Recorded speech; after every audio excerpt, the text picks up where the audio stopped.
No, it's not good.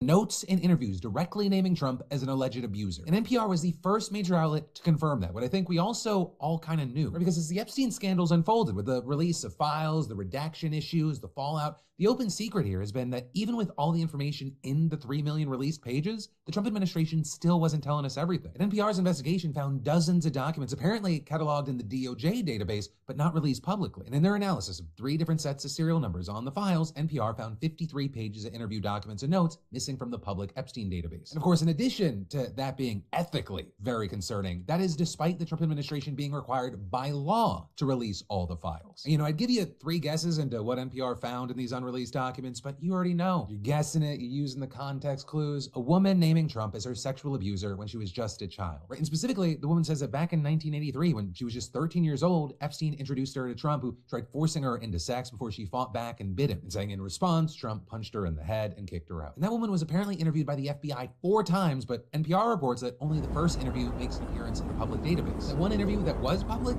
shocker, it was the one that doesn't mention Trump at all, and it only discusses her time with Epstein, and specifically when she identified him and discussed the way that he abused her as a child. Also, there's another woman's allegations against Trump that NPR noted was removed from the public files after the initial release and republished a few weeks later. In that case, you had a woman saying that she was 13 years old when Epstein began abusing her, and at one point, she was taken to Trump's Mar-a-Lago club. He was saying that she was incredibly uncomfortable as both men laughed about her being a good one. Now, as you might imagine, Team Trump wasn't exactly receptive to NPR's questions about these omissions. White House spokesperson Abigail Jackson said that Trump has, quote, done more for Epstein's victims than anyone before him. Adding, just as President Trump has said, he's been totally exonerated on anything related to Epstein. Even Democrats very quickly hinted at the fact that Trump's DOJ isn't at least saying everything the way they're supposed to. And in fact, Representative Robert Garcia, the ranking member of the Committee on Oversight and Government Reform, he released a statement confirming NPR's report. As a member of Congress, he's had access to the unredacted files of the statement. Oversight Democrats can confirm that the DOJ appears to have legally withheld FBI interviews with a survivor who accused President Trump of heinous crime.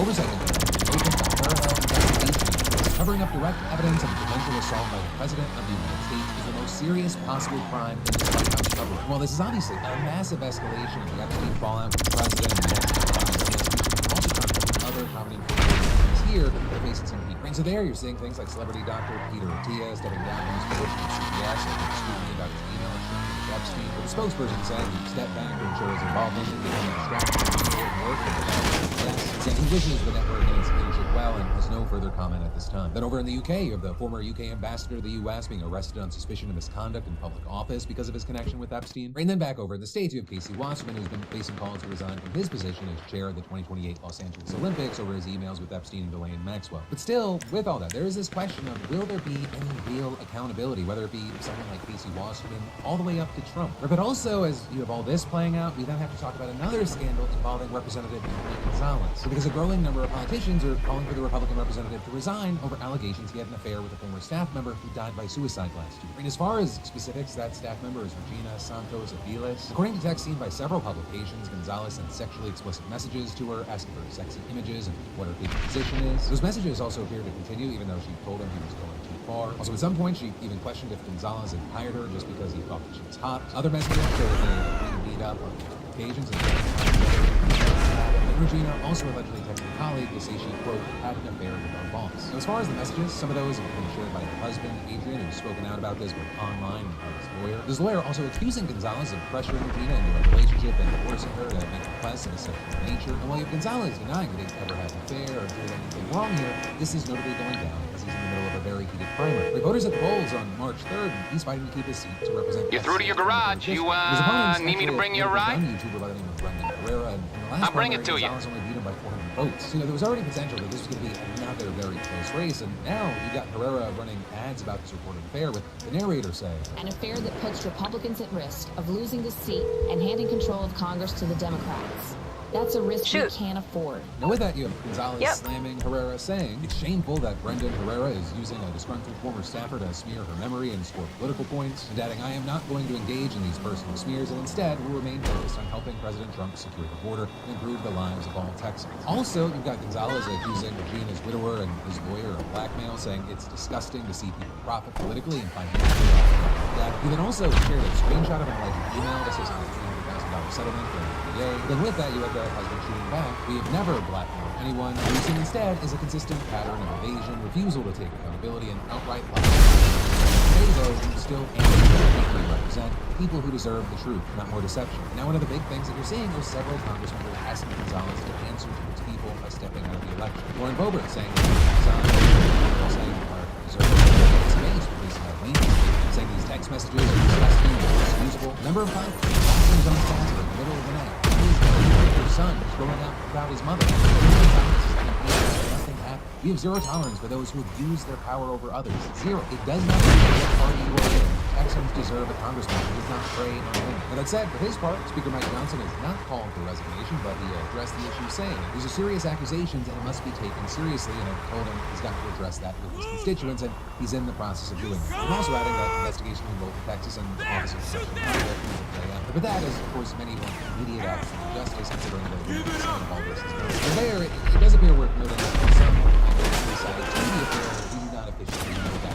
President Boyd will say that the affair and the consequences of it have been that, but also, for her husband were strange with the other overlaps reporting that people responded that their husbands were but none of that impacts the severity of the core allegations. Actually, with that, the House has previously passed a measure forbidding representatives from engaging in sexual relationships with their staff. But also with all this, one of the things you're seeing is the New York Times saying that this incident kind of puts to test the question of, in Epstein-era politics, can a sex scandal actually especially when it deals with the Republican Party. That said, there's clearly pressure for resignation in this case, but one, will Gonzalez actually resign, and two, voters actually respond by giving him the boot. Well, I guess, one thing we will know soon.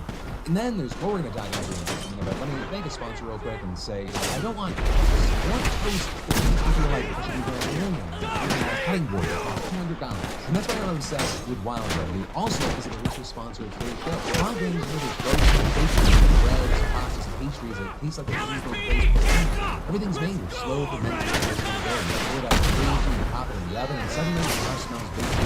We're talking crusty sourdough, fluffy dinner rolls, fresh pasta, croissants, the kind of stuff that people compliment and just say, oh yeah, obviously. Wild Grain's boxes are customizable, along with their variety box, and also offer a free, vegan, and protein box. The bonus, every box includes at least one new seasonal item, so you're always discovering something new. They're not cutting corners, no preservative, no weird fillers, just real ingredients.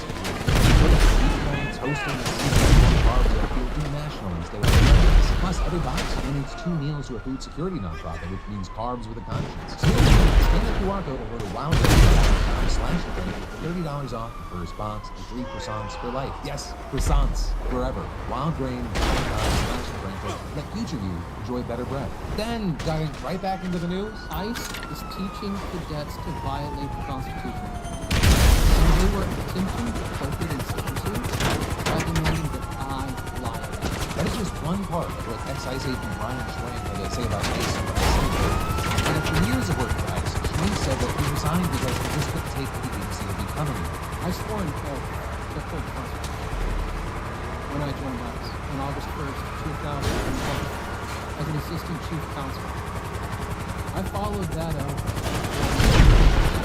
working alongside I followed it when I resigned in February 2010. A little over a week ago, I am here back to report the newly required training program at ICE Academy. According to Schwenk, his experiences include blatant and secret instructions from superiors to train lower-ranking agents to defy the law and the Constitution. 5 months ago, I was asked to teach the law at the ICE Academy in Georgia, where ICE is training its new and experienced recruits. On my first day, I received secretive orders to teach new cadets to violate the Constitution. Firing in homes without a judicial warrant. We've seen and continue to see these kinds of constitutional violations play out in the administration. Actually, you have Sister from Indiana gives some ground. Her husband, Harrison, gives some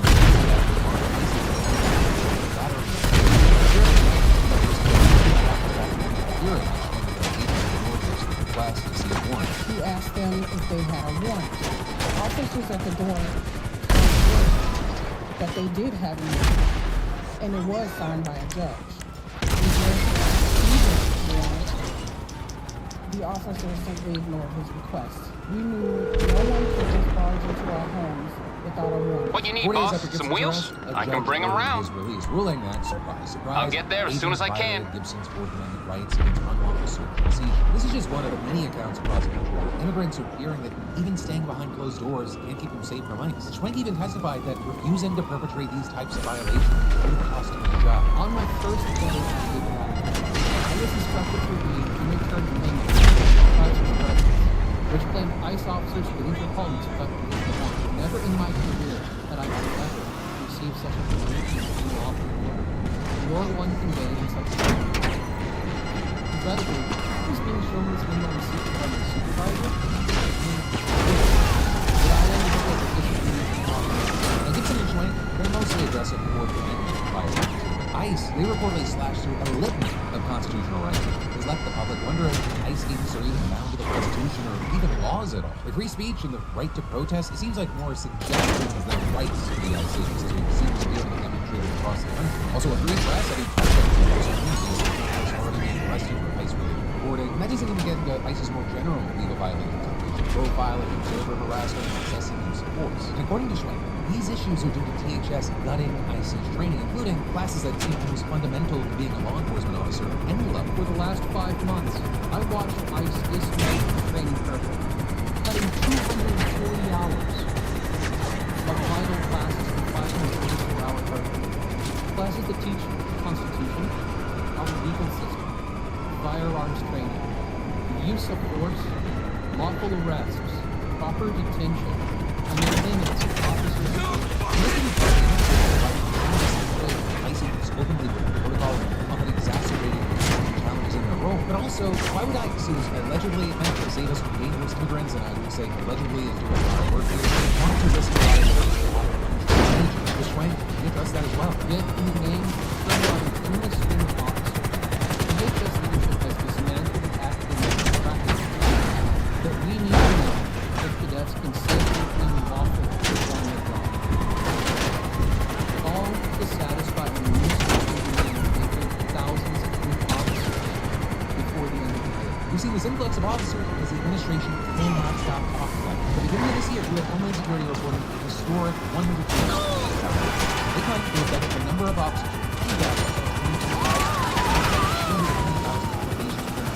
also, as that number has increased, we've seen more evidence of the lack of training that Schwenk testified to. But in the face of everything we're all seeing, DHS is in a statement denying many of the claims that Schwenk made in his testimony. But they claim that ICE officers both get the best of the best training to arrest and remove murderers, rapists, pedophiles, terrorists, and gang members from communities. And say, despite false claims from the media and sanctuary politicians, no training hours have been cut. Then also, later in that same statement, they say, DHS has streamlined training to cut redundancy for technology advancements without sacrificing basic subject matter content. But you know, I'm gonna go out on a limb here. I'm gonna say something crazy. Phil, you're wild for this one, they'll say. I think a decent chunk of the common sense American public would generally not want anything cut down or streamlined in training from an agency that can already break down your doors when they see fit. And well, Schwenk, he seems to have the same concerns. Law enforcement is a deadly serious business. It is not taking shortcuts. And overall, it seems like the push for more ICE officers has left the agency struggling to keep up the training task, but also accountability. And as more whistleblowers like Schwenk come out, it does make me wonder, what is this all going to look like when the dust settles? I mean, Republicans like Steve Bannon have already sounded off about their concerns. If we lose the midterms and we lose 2028,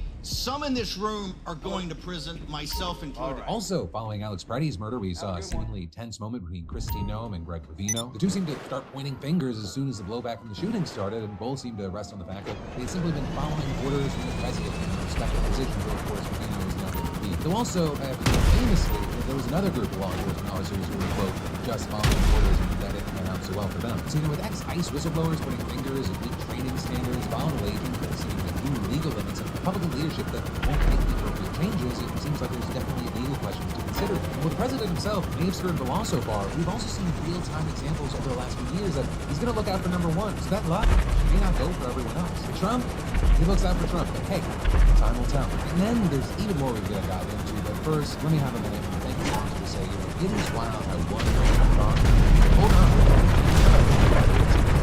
That's when Sunday planning comes into this. And like they sponsor Fabric or Herbalife, I put out life insurance because I assume that it would be expensive and no one can explore it. It turns out that is not to be true. Fabric by Herbalife is term life insurance and get one to the basic all on. We be covered it. Your work policy. Fabric offers flexible policy and coverage in less than years, so it's also risk-free. 30-day payback guarantee and cancel anytime. Especially if you're young and healthy, now's the best time to lock in lower life insurance rates for long-term protection. Join the thousands of parents who trust Fabric to help protect their family and apply today in just minutes. Scan that QR code or go to meetfabric.com/DeFranco. That's MEET fabric.com/DeFranco. But then, diving right back into the news, we need to talk about Candace Owens versus Erica Kirk. Because Candace just released a trailer for a new series that she's releasing that could just further blow up the MAGA base. It's called The Bride of Charlie, and at least based on what she shared, it is incredibly critical of Erica's response to Charlie's death. It even appears to suggest that she may have had some level of involvement in his murder. And the trailer includes clips of Erica alongside commentary questioning her. Erica Kirk has been named the new CEO of Turning Point USA. My husband's dead. Like, I'm not trying to be morbid, but he's dead. It's weird to say excited. Describes her husband's funeral as the event of the century. Merch. We have 50,000 plus hat orders. Nobody knows why she's out there in a glittering pantsuit in a recreated tent that her husband tragically was murdered in. Looking around, this pissed off a ton of people, especially conservatives. People saying things like, there is something deeply broken in someone who would attack a grieving widow for profit. We are called to defend widows. Scripture is clear on that. Charlie would have stood for it. Meghan McCain calling Candace pure, unadulterated fucking evil, saying who in God's name would put a woman whose husband was brutally assassinated in front of this entire world through this? Ben Shapiro even putting out a video going after the series saying, this is the stuff that Candace Owens has been doing. Because Candace Owens is a true vampire. When it comes to conservatism and the conservative movement, she finds prominent people and then she grifts off of them and then she does more grifting off of them and then she grifts them until she's done grifting them and then she moves on to the next thing she can grift off of. And yes, Erica Kirk absolutely should sue the living hell out of Candace Owens for this sort of stuff. She is making money off the murder of Charlie Kirk by literally implicating his widow and everyone else at TPUSA in that murder. Now for some context here, in case you're stumbling across this video, Candace is an incredibly popular conservative podcaster, and she's been discussing Charlie's murder and talking about conspiracies with it for months. Right? In those theories, they've caused major rifts, and they're one of the many divisions at the center of the so-called MAGA. Merriweather, so for all your private security needs. How can I help? Following Candace along One of our aircrafts will be with you shortly. Please throw a flare so the pilot knows where to target. Top comments quoting Charlie Kirk saying, you better keep asking questions because it's the only thing. This episode is going to be heard around the world. Again, as among those conservative contact Alex Clark, who is ties to CPUSA, writing, I've never been more certain about something in my life than this. Anyone refusing to call out Candace while claiming to be close with Charlie is one of the biggest frauds in the movement and probably has the most dirt to hide. They let Erica suffer to protect themselves. God will deal with all of it. As far as what happens next, the series debuts tomorrow. So very soon, we'll see what kind of traction it gets and how much backlash it gets from the Turning Point faction of the right. But then, finally today, we need to talk about Trump and AI. Nearly 6 in 7 Americans do not trust him. 8 in 10 are concerned that it could pose a threat to humanity, and 80% say that the government should have rules for AI safety, even if it slows development. And that includes 79% of Republicans. But Trump has gone balls to the walls all in on AI, speeding up development and reversing Biden's regulations. Well, also, maybe that's not surprising given the president's dealings, and tech companies spending a record $109 million in lobbying last year. Meta alone launched a $65 million election push to boost AI. Let me know. Candidates. Now, with all that, as far as some of the specific concerns, there's definitely a lot of concern around jobs. You've got polling showing that 2/3 of Americans think AI is going to steal jobs. You look at the economy, more Americans think that AI's impact is going to be negative there. And then beyond that, there are increasing concerns about energy, land use, bring it to you. Impact, I'll get back to work. Data centers and power. And that opposition's actually turned into real tangible things. According to Data Center Watch, $162 billion in data center projects have been blocked or delayed since 2023. agree. And then, of course, there's a lot of worrying around the kids. Right, one firm, they looked at data from women 15 and older, which is a very high turnout voter group that's going to probably mean a lot in the midterm. And they found that 90% of them are concerned about the lack of national AI standards to protect kids. Then, as far as the kids themselves, that's a whole different situation. Numerous polls have showed that there are major generational gaps for AI support and trust. But younger Americans, they're much more likely to use and support these products or have more optimistic outlooks as to how they're going to impact the future. In fact, a few studies released just today, it showed that more than half of all U.S. teens use AI chatbots, including nearly a third use them daily. Just as a side note, that is a topic that I wanted to dive on. We'll do that somewhat soon. You know, one wonders with all this, will we see some legislation or regulation? Because it turns out, while there is an age gap, this is actually a surprisingly bipartisan issue. It comes to the belief that the government should have rules for AI safety and data security. 88% of Democrats favor those policies, and so do 79% of Republicans and independents. At least at the state level, it seems like politicians are listening. Numerous states have proposed or enacted a variety of different laws affecting aspects of AI. In fact, reportedly, you have views across the political spectrum saying that their voters are very worried about AI. But again, despite the widespread bipartisan concerns, Trump has gone all out. Repeatedly touting the technology and making enormous investments in the products. Despite the polling showing that Americans want to slow down and be safe, Trump's done the exact opposite, taking numerous steps to speed up development while also pushing vast Merriweather Security Consulting. And all the while, you have all this tech money, all this pro-AI money getting thrown into politics. As far as if this is going to be like a top 3 mover regarding which way people vote or okay, out to vote, target selected. we'll see in the midterms. For me, and this is more of a feels like me trying to judge society and people, despite how big of an impact all of this is going to have on the futures and abilities and prospects, I don't think that enough people are going to move on this situation until it's too late. And whether you think I'm being a cynic there or a realist there, or this is actually just an overblown situation, I'd love to hear your thoughts there in those comments down below. But that, my friends, you beautiful bastards, is the end of today's show. But this may not be done yet, because not only are you so quick away from watching last night's Winter Break show, if you missed it, tonight, starting at 8:30 p.m. Eastern, I'll be do some stretches, make sure you don't pull something over your eyes, get through it, and break it down together. I love your faces, and I'll see you then, or tomorrow.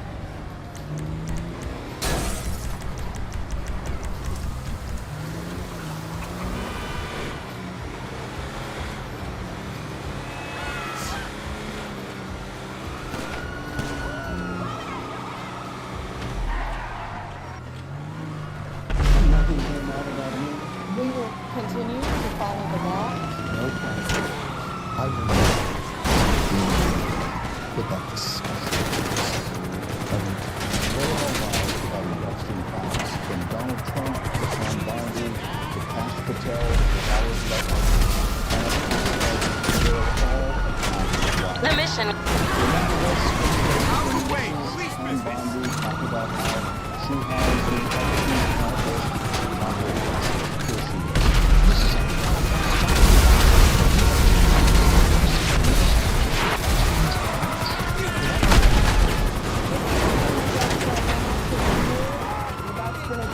and not long thereafter, this was the White House, where the celebration was premature for many reasons.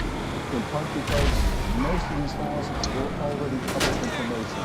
But more than that, Tom Bondi neglected to say that the files that were released at that time were part of 6 million documents. This was a tiny fraction of the Epstein files. So part of the reason Bondi claimed they didn't release more files at that time was she said they wanted to be very careful not to include the names or identities of victims when they released their files. We will continue to follow the law with maximum transparency while protecting victims. Well, they got that wrong too.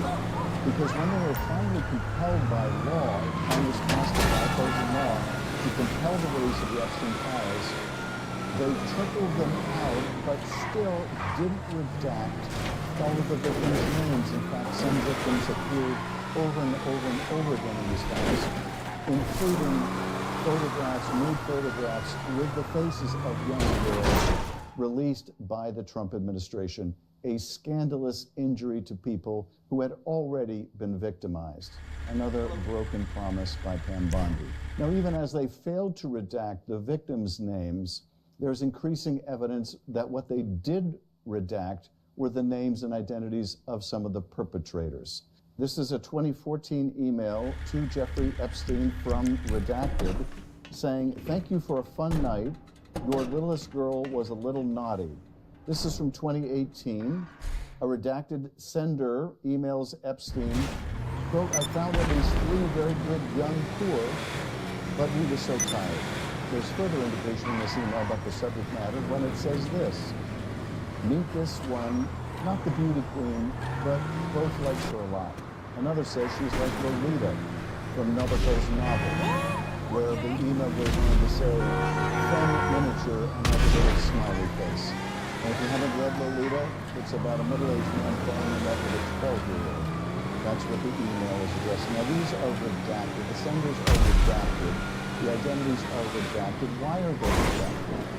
This is the question. Now, some of the members of the House of Representatives have already had the chance to go see the documents at the Justice Department, and they've raised serious questions about who is being protected here.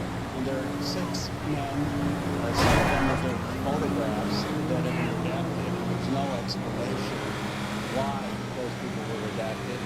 As a result of just those first visits to the Justice Department, some of these redactions are being unredacted. But here's the thing. They're inviting members of Congress to go review these 6 million documents, but prohibiting them from taking any kind of recording device, What you need? prohibiting their staff from being present. Okay, All you're give me a allowed to few do seconds when and they won't be review able the to see you. documents is take notes by hand. This is designed to make it impossible to really scrutinize these documents, these redactions. It would take years and years and years to go through them all in such a laborious manner, and that is deliberate. It's not about protecting victims here, it's about protecting perpetrators. So how do we square what we've already seen in these documents with the testimony of people like Kash Patel? You might remember Kash Patel appearing before the Judiciary Committee. Here he's asked by Senator John Kennedy, a Republican, about who Epstein trafficked minors to. And Patel's answer is shocking. He makes the absurd claim that Epstein wasn't trafficking minors to anyone except Epstein. There's no credible information. None. If there were, I would bring the case yesterday that he trafficked to What you need, boss? Some wheels? I can bring them around. So the answer is no one I'll get back to it For then. the information that we have in the file. in the case file. Now, just to make sure that I wasn't misunderstanding his answers to Senator Kennedy, I probed him further and only got further evasions, but the conclusion was still the same. Apparently, Epstein's client list had only one name on it, and it was Epstein. That's what Kash Patel will have us believe. So is it your testimony today that in all of the Epstein files, that Jeffrey Epstein You calling for some wheels? trafficked I'm no Johnny one on the to spot. anyone I'll but hook you up. himself? Is that your testimony, Mr. I never Patel? said Jeffrey Epstein did traffic anyone else. Did he traffic any young woman to someone other than himself? That was Mr. Kennedy's question. It's on the So way. Mr. Said question. the information that 3 administrations have had access to I'm have asking- made determinations that there are no investigative leads that were credible to prosecute, investigate any others. I'm Well, specifically I'm asking stating you whether we it's were your working. testimony today. Well, you just read it, and I I- said it I- 10 minutes ago, so let the record reflect my testimony. I just want to, of course, this is the same Kash Patel who, prior to becoming FBI director, said that the FBI director had the client list, had the black book, basically on his desk. Here he is. Who has Jeffrey Epstein's Black Book? black book? Yeah. But who? That is, I mean, Oh, there's... that's under direct control of the director. The one thing that hasn't changed, Kash Patel was a liar then, he is a liar now, and he continues to cover up for the perpetrators. Let's look at another one of these liars, and that is Commerce Secretary Howard Lutnick. So Lutnick, you might remember, last year said that he met Epstein at his house, which is very close and next door to Lutnick's own house. And he was so appalled by this guy, this creepy guy, he wanted absolutely nothing more to do with him. And in the 6 or 8 steps it takes to get from his house to my house, my wife and I decided that I will never be in the room with that disgusting person ever again. So I was never in the room with him socially, for business or even philanthropy. That guy was there. I wasn't going because he's gross. Well, then some of the files come out, and what do they reveal? They reveal that Lutnick went into business deals with Epstein, that Lutnick... You're through to your garage. You, need me to bring you a ride? In fact, it even came out in the Epstein files that Lutnick left his phone at the Epsteins and had to be returned to him in 2011. What a pack of lies. I called for his resignation. I'll bring it to you. Business with this pedophile. He shouldn't be doing business as the United States Commerce Secretary. Now, Lutnick testified in the Senate today, and look at him trying to evade the questioning. Look at him trying to explain away his previous lies about his relationship with Epstein. I did not have any relationship with him. I barely had anything to do with that person. Did you in fact make the visit to Jeffrey Epstein's private island? I did have lunch with him as I was on a boat going across on a family vacation. My wife was with me, as were my 4 children and nannies. I had another couple they were there as well with their children, and we had lunch on the island. This was, of course, after the time when Lutnick said he wanted nothing more to do with Jeffrey Epstein, but somehow he had a lot more to do with Jeffrey Epstein. Which brings us to the liar in chief, President Donald J. Trump. What's his role in all of this? Well, he was asked prior to taking office whether he would support the release of the Epstein files, and although he criticated the book, he was in favor of it. Would you declassify the Epstein files? Yeah. I guess I would. I think that less so because, you don't know. You don't want to affect people's lives if it's phony stuff in there, because there's a lot of phony stuff with that whole world. But I think I would. After becoming president, it was very different. He pushed back. He said there's nothing to see here. And when legislation was introduced on a bipartisan basis to require the disclosure of these files, he went into all-out mode to try to stop it, even so far as calling people to sign a discharge petition in the House to compel a vote to release the Epstein files. When he was unsuccessful, when that bill passed overwhelmingly, he signed it very begrudgingly. And we can see why. Because notwithstanding the president's claim that these files somehow resolved, they do anything but. There are serious accusations made against the president in these files. They will need to be looked into. But nevertheless, they do not absolve Donald Trump. After all, this is someone who previously claimed that the reason he parted company with Jeffrey Epstein was because Epstein was stealing women, young women from Mar-a-Lago. People were taken out of the spot. In other words,